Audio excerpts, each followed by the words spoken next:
Hello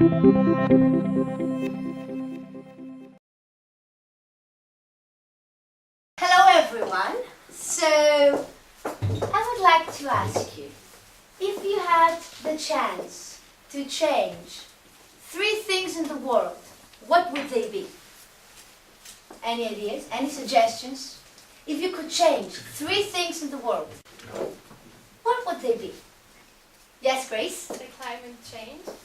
Wow, very good. The climate change. Anything else? Our behavior towards the environment and the animals. Jim? Poverty. Poverty. Very good. So we were going to watch a video of a 12-year-old teenager, which was made at Rio some years ago. Let's see. Hello, I'm Severin Suzuki, speaking for ECHO, the Environmental Children's Organization. This speech was given 26 years ago, in 1992. The issues mentioned are still up to date. We are still facing the same problems. Let's start. Let's see. Do you remember any of the problems mentioned?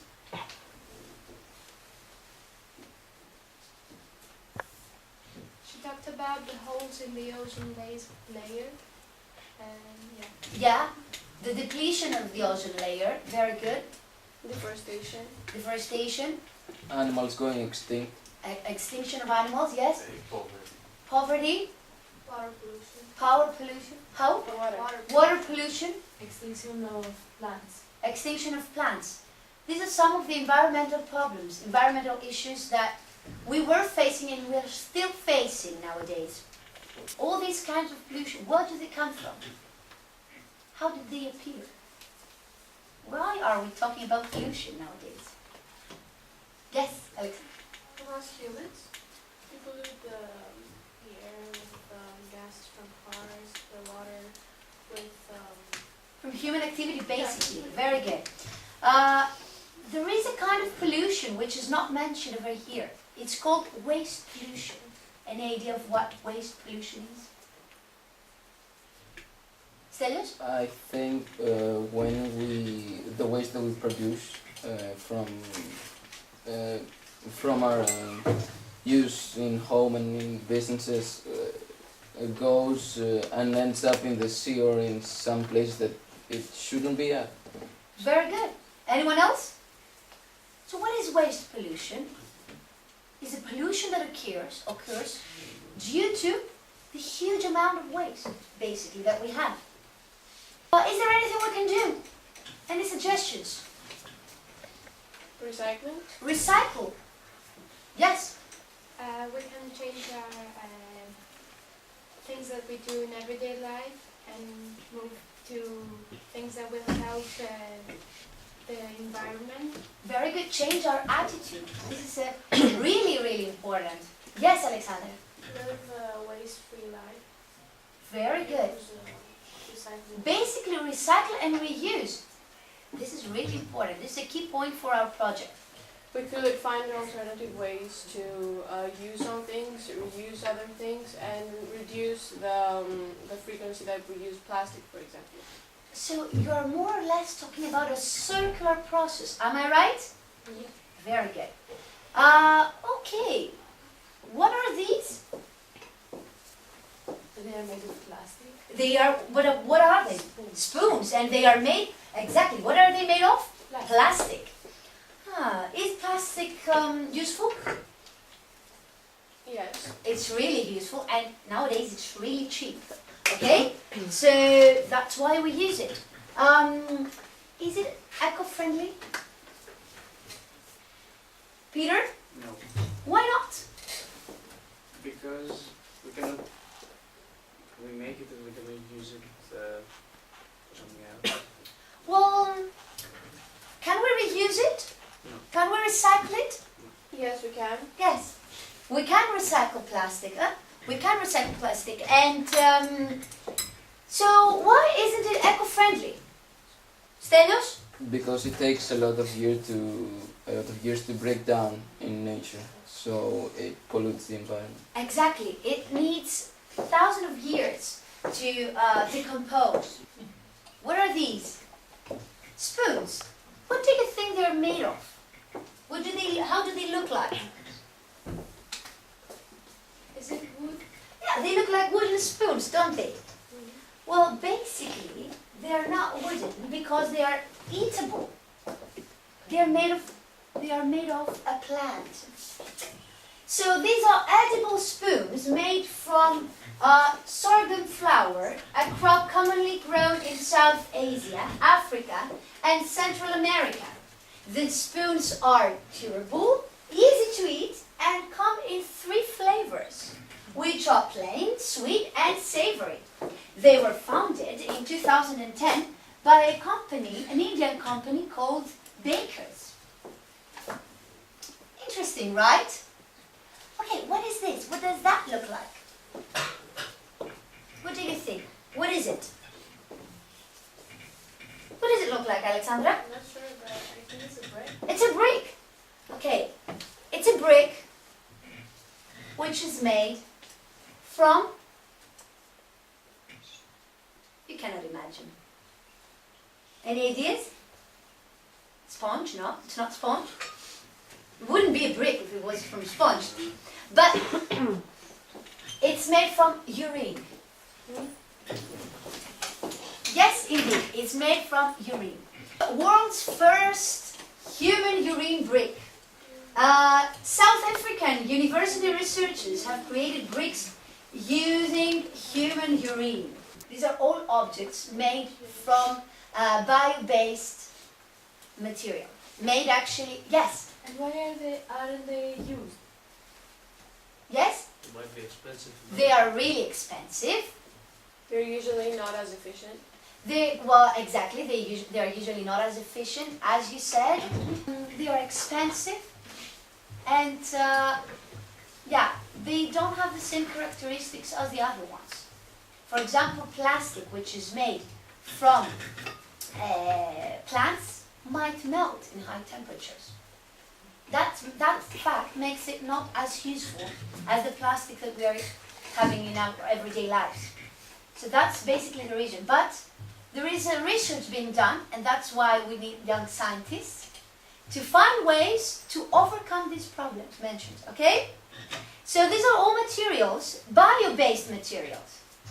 What do you think a bio-based product might be?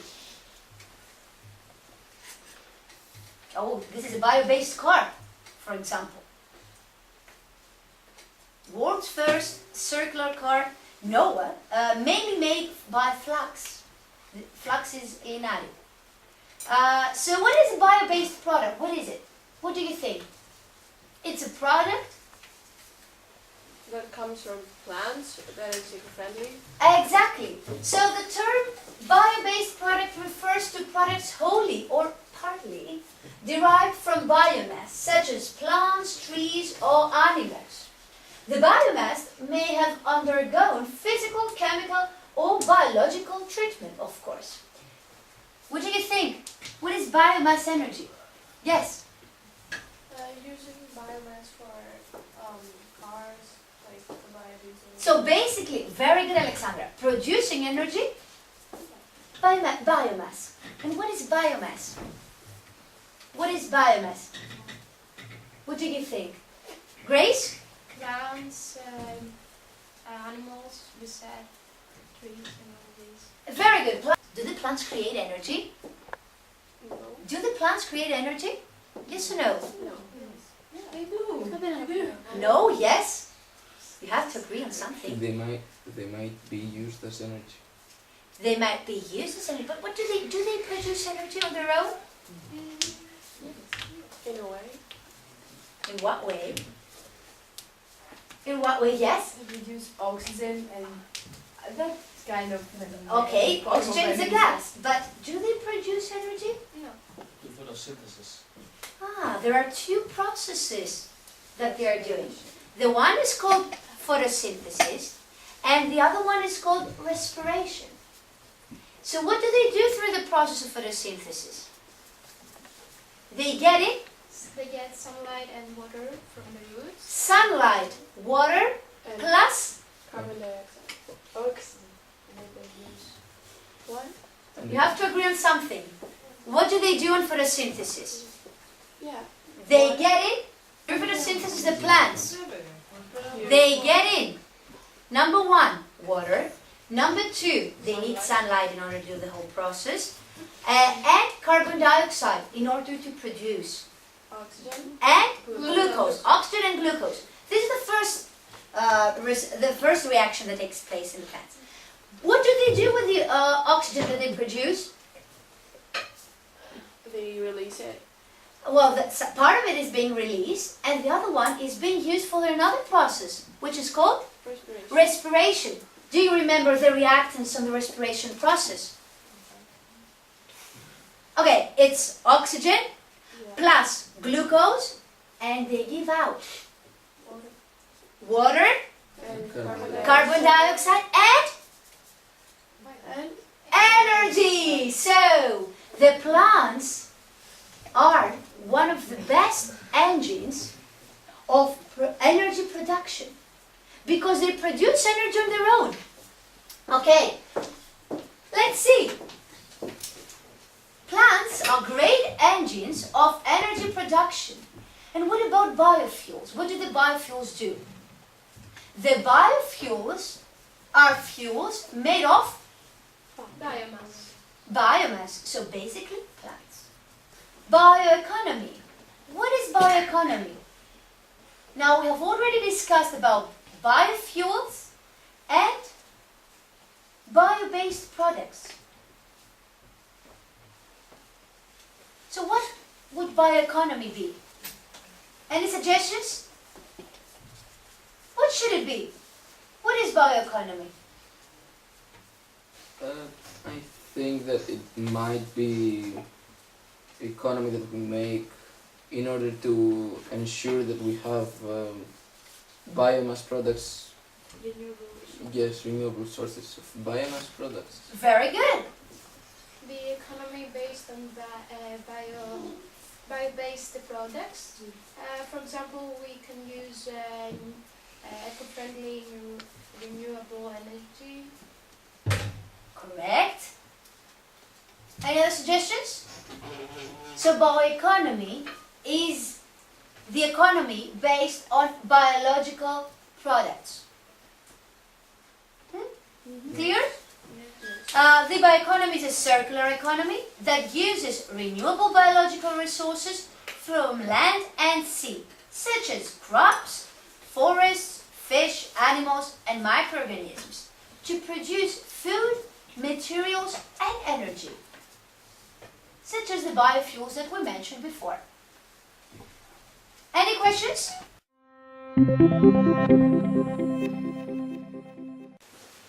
Okay, so you guys, now we're going to begin with our first experiment, which is making our biodiesel. So the question being put here is whether we can produce biodiesel out of vegetable cooking oil. Why not? Let's see. Okay, so a little bit of background information about biodiesel. So biodiesel can be very easily made out of used vegetable cooking oil. It's basically a simple chemical reaction which has as a reactants, of course, our vegetable cooking oil used, a solution of potassium hydroxide and methanol, and as products we have glycerol and our biodiesel. After conducting the experiment, we expect to see the glycerol and the biodiesel separated into two layers because of their difference in density. So, shall we start? Of course. Yep. Okay, so first off we're going to be listing our materials. We have our 100 ml graduated cylinder, a 10 ml pipette, a large separatory funnel with a ring stand, our waste vegetable cooking oil, methanol, potassium hydroxide solution, some beakers, and an alcohol thermometer. Okay, so before we begin this procedure, you have to be reminded that you must wear goggles, as potassium hydroxide and alcohol are both corrosive materials. So, we may begin. Okay, so first off, you are going to measure 18 mLs of methanol using the graduated cylinder. Okay, after measuring it, you have to pour it into the separatory funnel.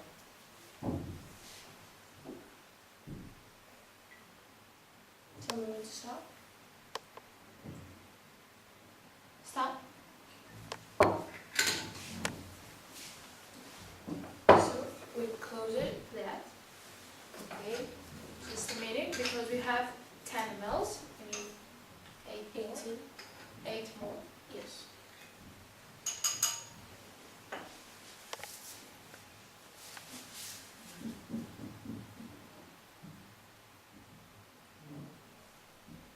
Stop. Perfect. Okay, so after doing that, we have to add 3 mLs of potassium hydroxide solution into the funnel. You could use a pipette. Okay, 3 ml. Just right. Done. Okay, so after measuring our cooking oil, we have to warm it up until 40 degrees. We're going to use a water bath.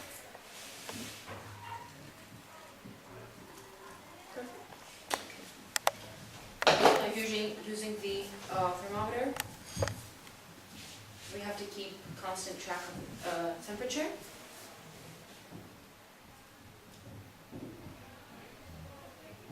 It's 20 and still increasing. Okay, great.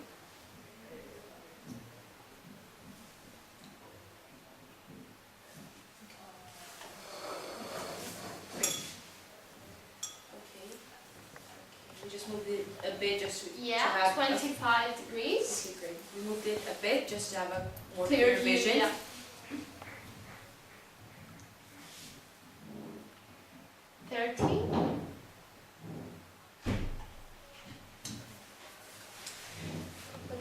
In minutes, 40. 40. Okay.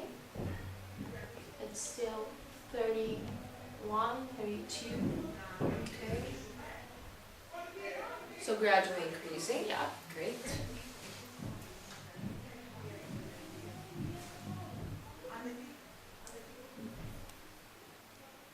$35.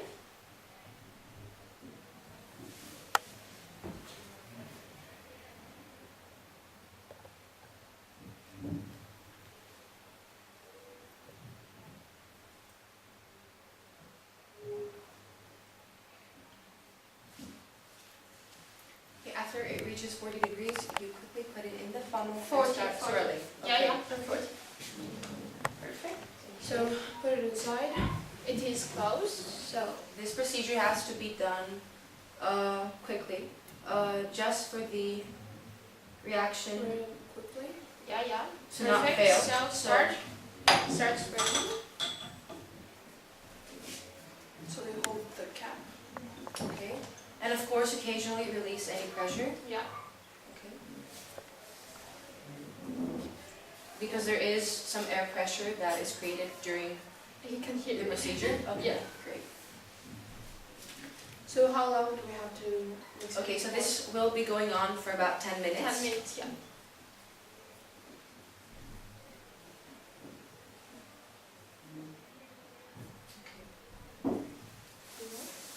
Help? Okay. Hold the cap. Yeah. Always.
after 1 or 2 times engaging this or something to do. So after 10 minutes? Yeah. Yep. What are we going to do? Okay, so after... Record, like the time is over. Like Okay, yeah, okay, so as it seems we are okay with the time. Okay. 10 minutes have passed and now we have to transfer the mixture into a beaker. And of course measure Okay. and of course do some first- observations. Yeah. Do not lid take off for the pressure. Okay. So yeah, they take off the cap for the pressure to be released.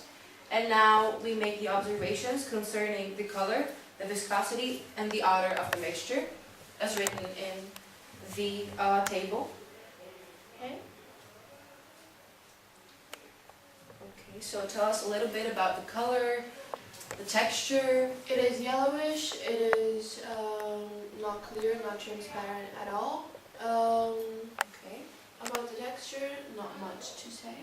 As it seems, it's a bit gooey. Yeah. It's not liquid. It's not clear liquid. Okay.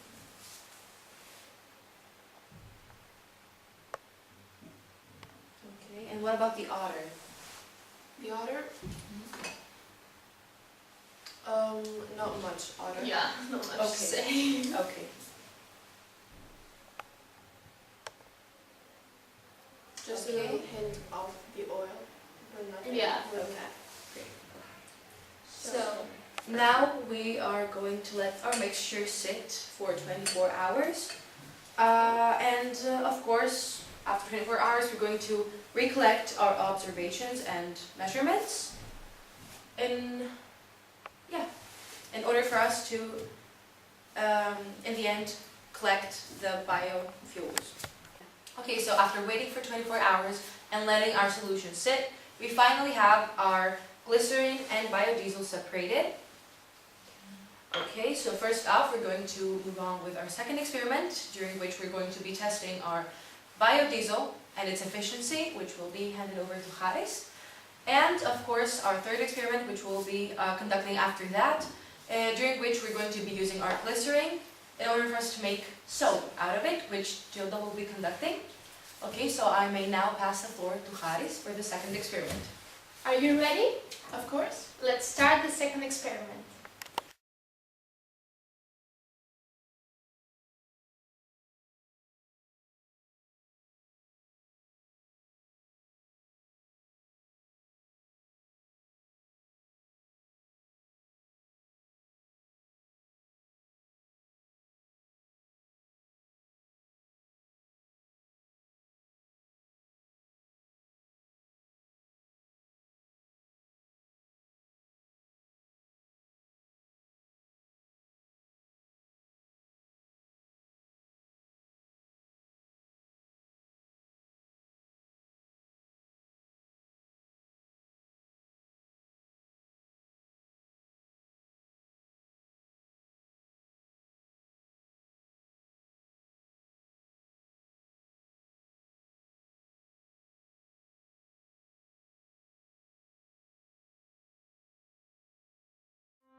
Okay, so our second experiment is testing your biodiesel.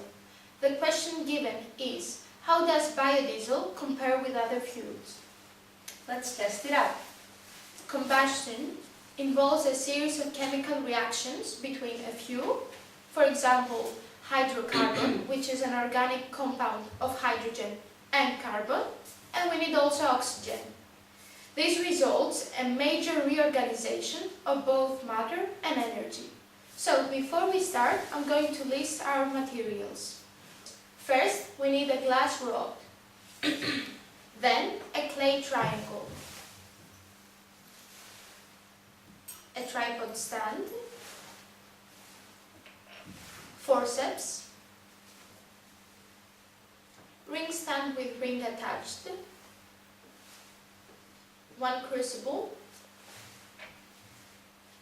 2 beakers, 250 ml graduated cylinder, 10 ml graduated cylinder, 3 pieces of foil, 3 pieces of wick. So, we will start by making our fuel burner. We will use this fuel burner for the combustion. Step 1. Measure 10 ml of the biodiesel you created during the first experiment using a graduated cylinder.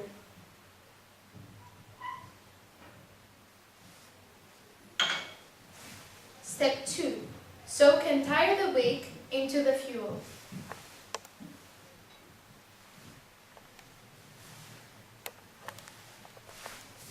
Step 3. Use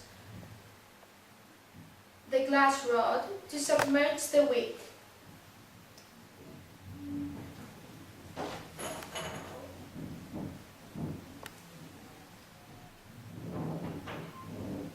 All done.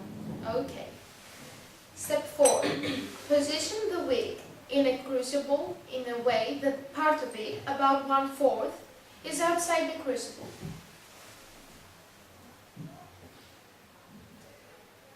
Okay, I think that's good. It is. Perfect. So then, cover the top of the crucible with foil so as only the wick is exposed. The foil must completely cover the opening. Done. And last, light the wick and wait for the flame to die down.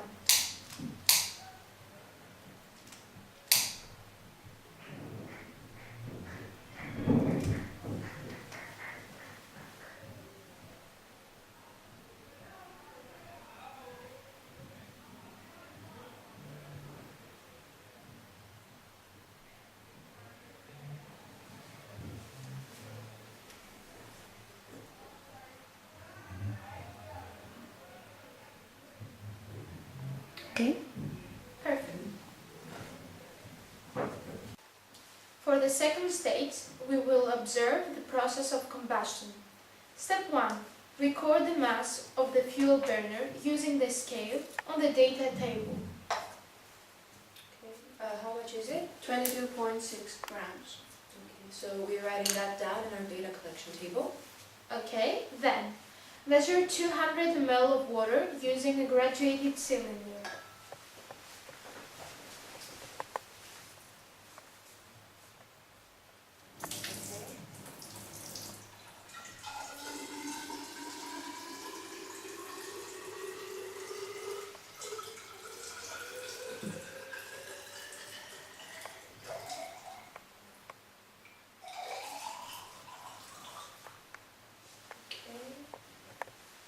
Let me just pour a little bit, and I think this is just fine. Okay, then pour the water into a beaker. This one. I suppose. This one.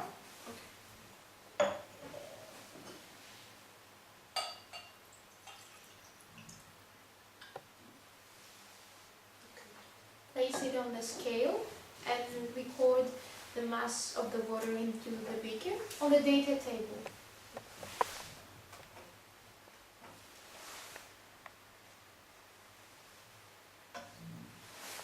How much is it? Wait a second. 350.7. Okay, this So- is the count with the beaker. The note will be that 1 ml of water equals 1 gram of water because the density of the water is 1. So then, place the beaker on the ring and stand carefully. Just Okay. let me just put this On right the in the ring. front. One sec. Now you have a place.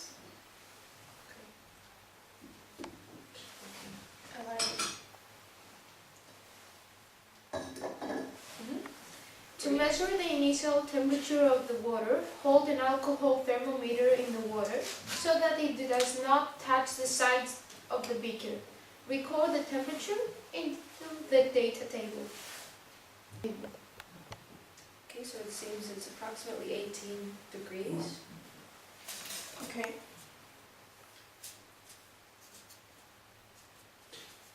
Done. Then, place your fuel burner on a tripod stand under the beaker. So, adjust the ring height so that the top of the wick is a measured 3 centimeters below bottom of the beaker. Here. Center the fuel burner under the beaker. Okay, so it has to be.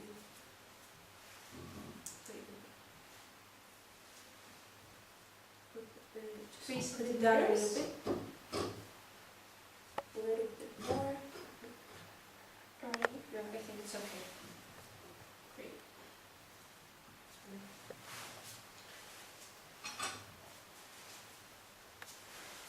Done. Light the wick using a lighter. So you will come up. Okay. Use again a thermometer to measure the temperature of the water.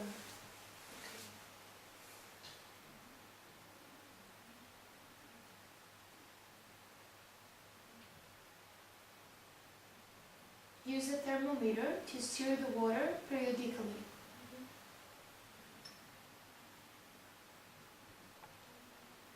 For how long will this procedure be going on? Eventually, you will make observations as you burn your fuel. You will make observations on your data table about associated smells and the nature of the flame and the smoke. And you will continue the heating and stirring until the temperature of the water has increased by 25 Celsius degrees.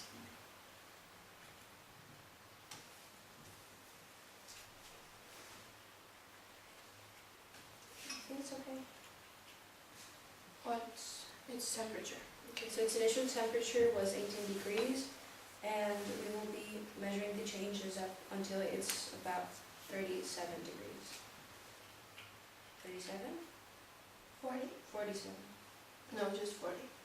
No, it has to be 25 25. degrees increase. okay. So 43. I was mistaken.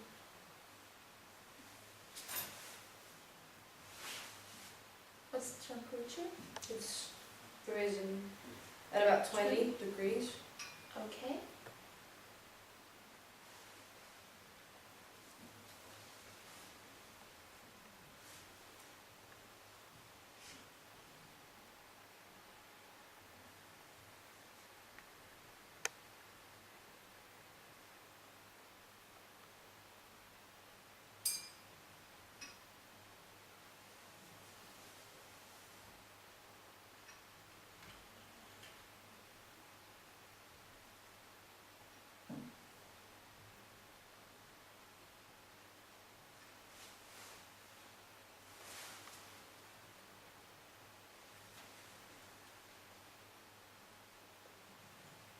Okay, it's still at 20. And as the time goes by, it will gradually start increasing the temperature rate.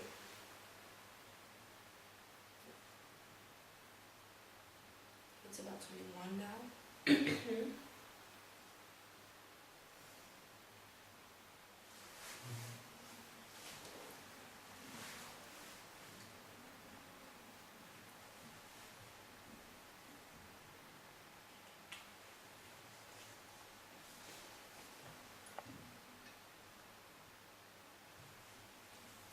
Twenty-three.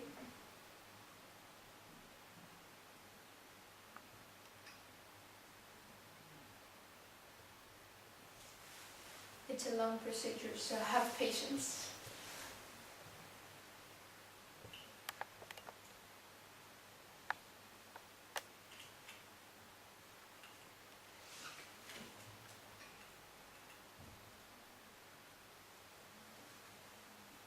Should be closer to the center. Yeah, we should align it.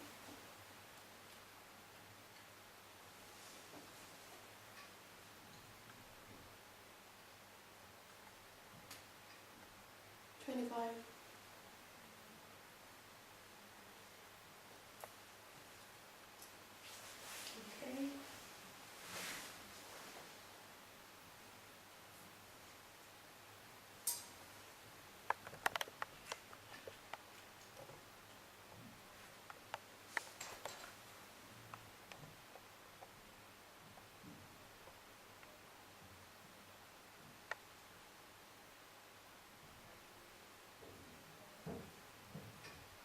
like to hold it for a bit?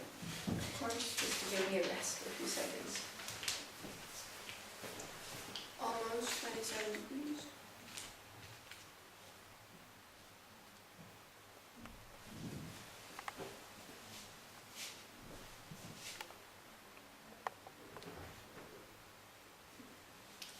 Could you please use this for the wick?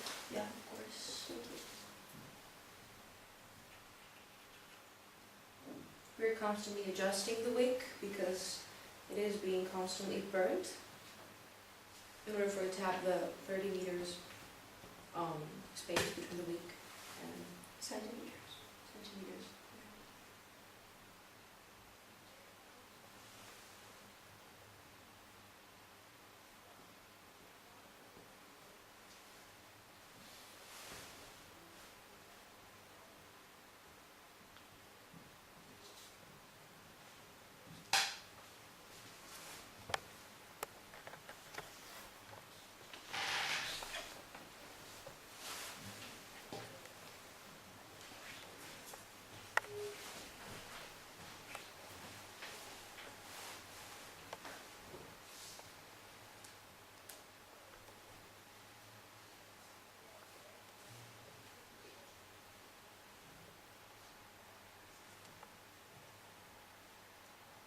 Okay, so there's a slow increase in temperature.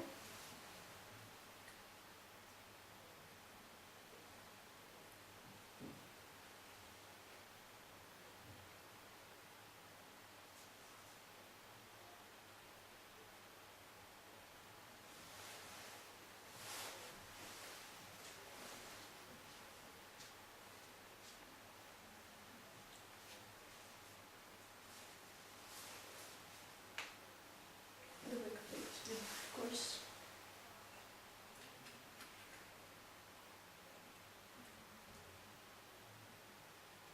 Okay.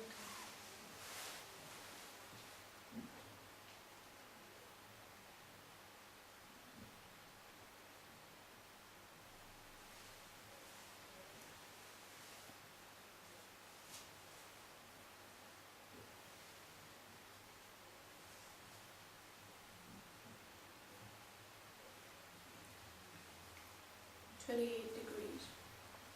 So the temperature right now is 43 degrees, which is exactly 25 degrees above the initial temperature. So, remove the beaker from the ring and quickly extinguish the flame by placing another beaker over the wick.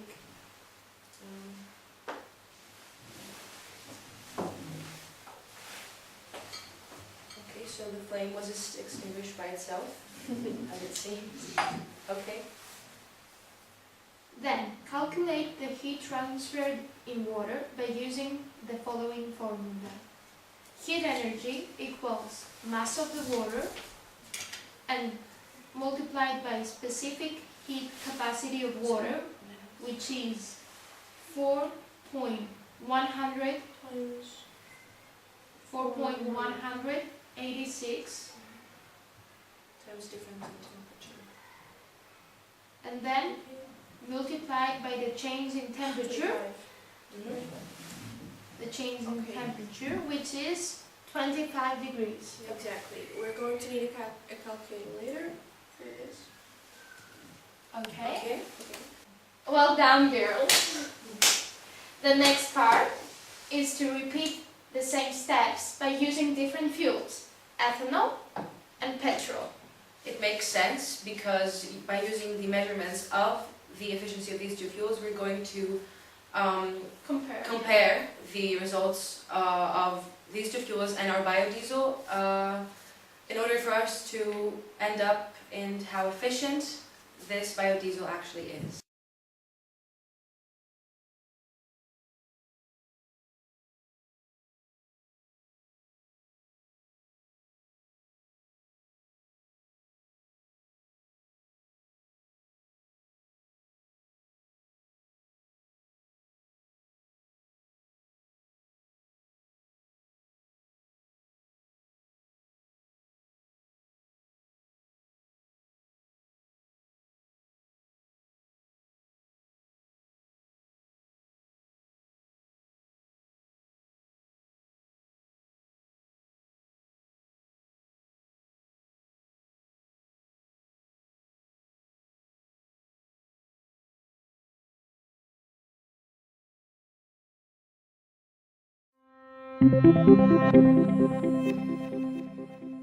So for our third and final experiment, we're going to test out whether we can use glycerin from biodiesel to make liquid soap.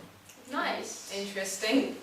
So, biodiesel glycerin is a mixture of free fatty acids that were neutralized during transesterification, water, soap, a catalyst, in our case potassium hydroxide, and methanol. So after the methanol is removed, the glycerin is safe to handle and suitable for making soap. The remaining contaminants are all ingredients in soap, making soap production the easiest way to capture the value of glycerin. So the following lab is designed to show how glycerin from biodiesel made with potassium hydroxide solution can be turned into a soap with a multitude of uses, from hand soap to stainless steel cleaner. Okay. So we're going to begin by listing our materials. For our experiment, we're going to need glycerin, essential oil and soap coloring, which are optional, a 250 ml graduated cylinder, potassium hydroxide solution, a 1000 ml beaker, two 250 ml beakers, and finally some silicone molds. We also need a burner and a lighter, as well as a pot. For our first step, we heat the glycerin in our pot.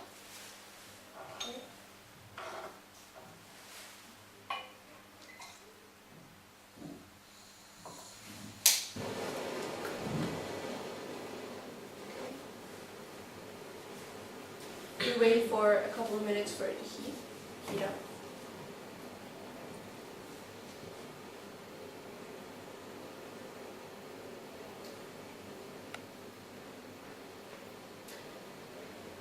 So, now we put it in a beaker.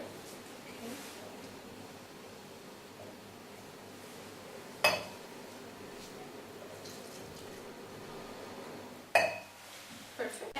So, the important part is to mix equally 40 ml and the same amount of glycerin and potassium hydroxide solution into our pot.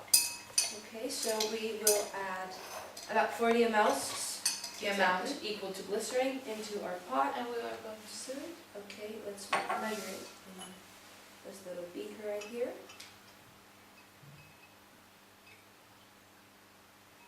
Okay, about 12 is in.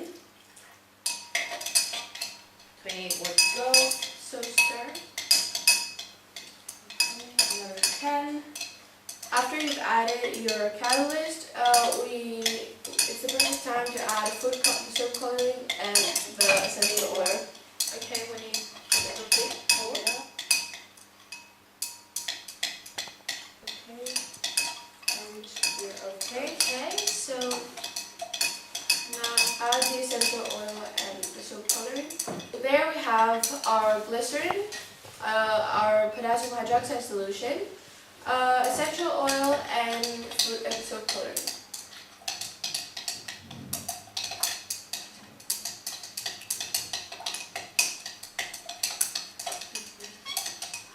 I think we can put it into the mold now. Okay. So pour it in the mold.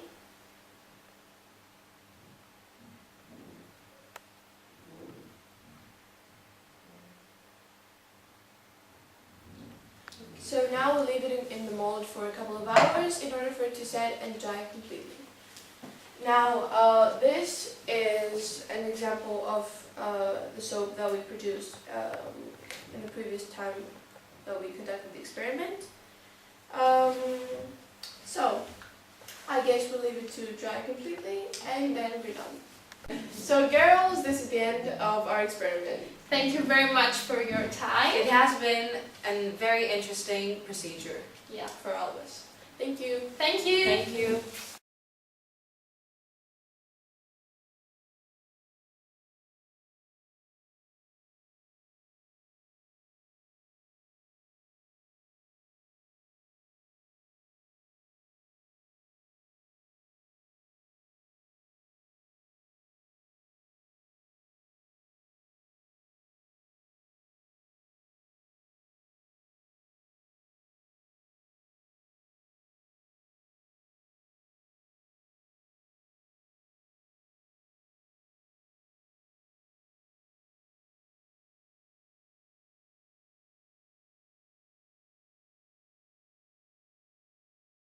Did you know that every year 1 million seabirds and 100,000 marine animals die from ingesting plastic? Plastic straws are one of the most common plastic products that ends up in the ocean. That's the reality, what happens every day, every hour, every minute. Take action. Stop using your plastic straw. Bamboo straws are here to help you make this shift. Be the change you want to see in the world.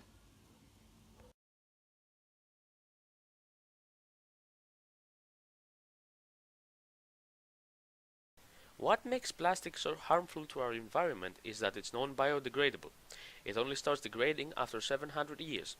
This means that all the plastic that has ever been produced has not degraded yet.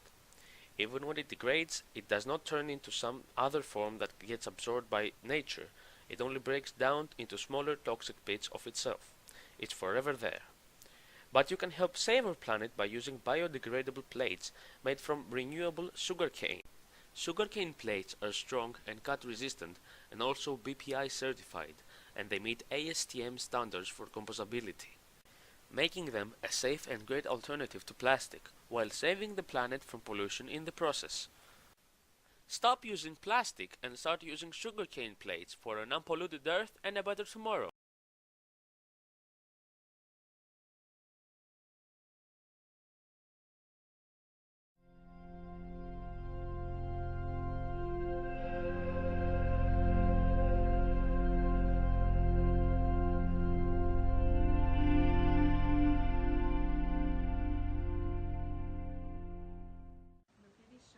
Each and every one of you are familiar with definitions like the greenhouse effect or global warming. But if we want to stay here for a long time, we need to take things in our own hands and try to make a change. A first step would be bio-based economy. But what is bioeconomy? Bioeconomy or bio-based economy is a new model for the industry and the economy. It involves using renewable biological resources sustainably to produce food, energy and industrial goods. It also exploits the product's full potential that is stored within residual materials and tons of biological waste. So here we have beeswrap. It's made of beeswax, cotton, tree resin and jojoba oil. It's completely waste-free as it's made of organic products. You can use it to wrap vegetables, bread, cheese or cover a bowl. It's reusable and washable, and you can clean it with just some cold water and dishwashing liquid.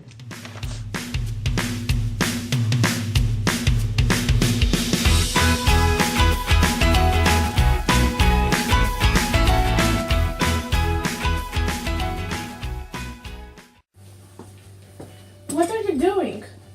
Did you know that plastic is very harmful for the environment? Whatever, I don't care. You should replace it with this one. Look. Plastic is very harmful to the environment for a number of reasons. Firstly, they take a very long time to decompose for it fully break down and disappear off the face of the earth.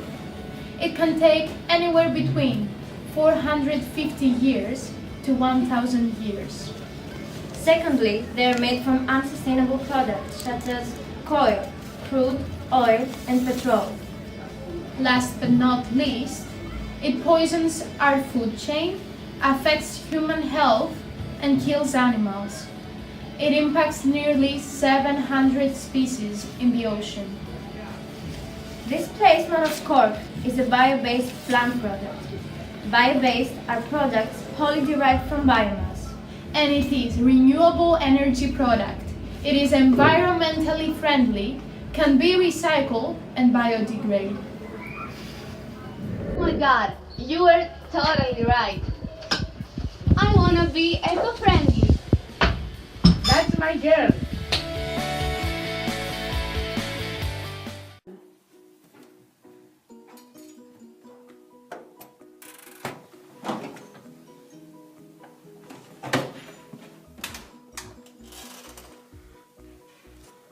Do I really have to wash again? I can't take this anymore. All the detergents I've ever used are making it so hard to do laundry. You're so right. It always happens to me too. Well, I've got a solution. Why don't you try this one next time? Okay, we'll try this one.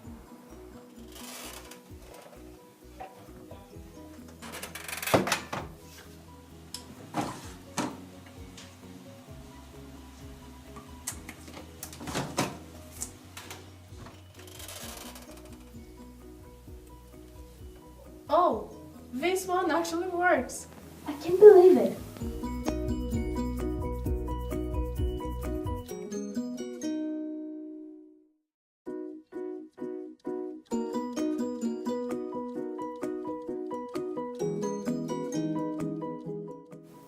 This eco-friendly product is the new generation of detergents. Its whole life cycle is committed to make a difference.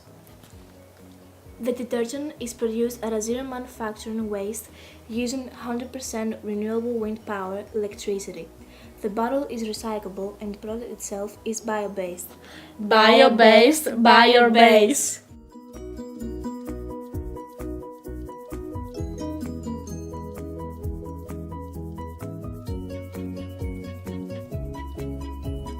I'm sure that we have all used single-use plastic cutlery and utensils at least once in our lifetime. But have you ever considered how much waste each plastic utensil produces and how much it contributes to polluting our oceans, land, and air? Do you know how much waste our new revolutionary eco-friendly product produces? None. Introducing Eatable Cutlery.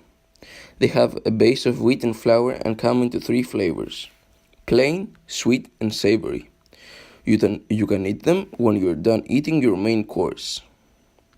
They are highly nutritious, contain no preservatives, and have a shelf life of 3 years.